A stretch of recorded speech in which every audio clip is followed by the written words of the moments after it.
करावा विचार तरावया पार भव सिंधू नाशवंत देह जाणार आयुष्य खातो काळ सावधान। आणि त्यांनी या ठिकाणी सांगितलं की नियतीने आणि न्यायाने ही माणसं कशी जगली, सम्यक आजीविका करून ही माणसं कायद्याच्या चौकटीत राहून धम्माच्या चौकटीत राहून या माणसाने आपला प्रपंच कसा या ठिकाणी फुलवला याचं एक ज्वलंत उदाहरण म्हणजे आमचे हनुमान दादा आहे। आमचं देऊळगाव गाडा हे वास्तविक पाहता दुष्काळ पट्ट्यामध्ये असलेलं गाव, अत्यंत अंधश्रद्धा कर्मकांड असलेलं गाव, पण दादांनी 50 वर्षापूर्वी ते गाव सोडलं आणि शिक्षणाच्या निमित्ताने या ठिकाणी सासरवाडीमध्ये राहिले आणि सासरवाडीमध्ये राहत असताना कसल्याही प्रकारचं या ठिकाणी संघर्ष न करता, कधी कोणत्या मेहुण्यांना न दुखावता आणि बाबासाहेब शिवशाहू फुले आंबेडकर यांचे विचार आचरणामध्ये आणून त्यांनी एक आदर्श पुत्र, आदर्श एक नागरिक या समाजाला या देशाला दिला, असं हे दादांचं खऱ्या अर्थानं उदाहरण आहे। माणूस हा आशय जगत असतो, प्रत्येक माणूस हा आशय जगत असतो। खरं तर गरिबांना स्वप्न पाहण्याचे अधिकार नसतात, कारण काट्याकुट्याने उभारलेले त्यांचे संसार नियतीच्या आणि निसर्गाच्या फुंकरीसरशी वारंवार विस्कळीत होत असतात। आणि असं असूनही मनात पल्लवित होऊ पाहणारा आशेचा अंकुर रुजू पाहतो तो केवळ पिला लेकरांसाठी। जे दुःख, जे दारिद्र्य, जे अस्पृश्यता, जी गरीब, जी विषमता मी भोगली ती माझ्या पुढच्या पिढीला भोगावी लागू नये म्हणून दादांनी या ठिकाणी काय केलं, सम्यक आजीविका केली। 1975 साली आपल्या त्या वरवणच्या कॅनलचं काम चालू होतं। त्या ठिकाणी माझे वडील श्रावण मोरे, आमचे नाना दाजी असतील, या मंडळीने सुरून घेण्याचं काम केलं, शेतामध्ये काम केलं, अत्यंत काबाड कष्ट केलं, खाण्याचे भ्रांत होती। अशा परिस्थितीमध्ये सुद्धा नियतीने आणि न्यायाने ही माणसं जगली। नियतीने आणि न्यायाने जगणाऱ्या माणसाचं एक ज्वलंत उदाहरण सांगतो की सातारा जिल्ह्यामध्ये खटाव नावाचा एक दुष्काळी तालुका आहे आणि त्या खटाव तालुक्यामध्ये पिंगळी बुद्रुक नावाचं एक खेडेगाव आहे। त्या गावामध्ये धनाजी यशवंत जगदाळे हे 53 वर्षाचे गृहस्थ असतात आणि त्यांना असतो आठवड्याचा बाजार दहीवडीचा। ते दहीवडीच्या बाजारला आलेले आहे, दिवाळीचे दिवस असतात, आठवड्याचा बाजार केला आणि ते स्टँडवर आले तेव्हा त्यांच्या लक्षात आलं की मला घरी जाण्यासाठी एसटीला 10 रुपये कमी आहेत।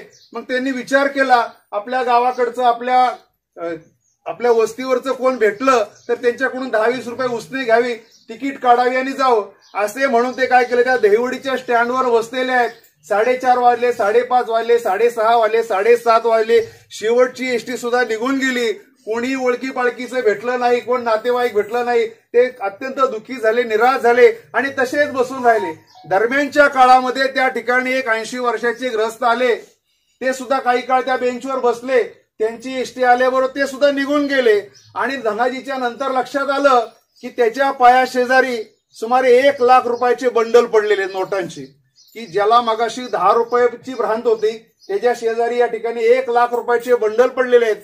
धनाजीने ते पैसे उचलले, एसटी आगार व्यवस्थापक गेला आणि म्हणाला हे मला रक्कम सापडलेली आहे। तो आगार व्यवस्थापक म्हणतो तुम्ही सकाळपर्यंत थांबा, कोणीतरी ओळखीचं येईल, कोणी ज्याचे पैसे हरवले असतील ते येईल चौकशी करत, आपण त्यांना पैसे देऊ। असं धनाजी तिथं बसलेला आहे आणि सकाळी 6 वाजता जो माणूस रात्री उशिराच्या एसटीने गेला होता तो धावत पळत त्या ठिकाणी आला आणि आपल्या हरवलेल्या पैशाची, आपल्या रकमेची चौकशी करू लागला। तेव्हा तो आगार व्यवस्थापक म्हणला की समोर जो माणूस बसलेला आहे त्याला तुझी रक्कम सापडलेली आहे। धनाजी त्याला विचारतो, तुझ्या नोटांचे तपशील विचारतो आणि त्याची रक्कम त्याला 1 लाख रुपये माघारी देतो। तर तो माणूस सुद्धा अत्यंत कृतज्ञपणे त्या ठिकाणी काय करतो, धनाजीला 1000 रुपये बक्षीस म्हणून देऊ करतो। धनाजी काय करतो, ते 1000 रुपये घेत नाही, तो म्हणतो साहेब हे 1000 रुपये तुम्हालाच राहू द्या, तुमच्या बायकोचं ऑपरेशन आहे त्यासाठी तुम्ही ही रक्कम जुळवलेली आहे, मला फक्त घरी जायला 10 रुपये द्या।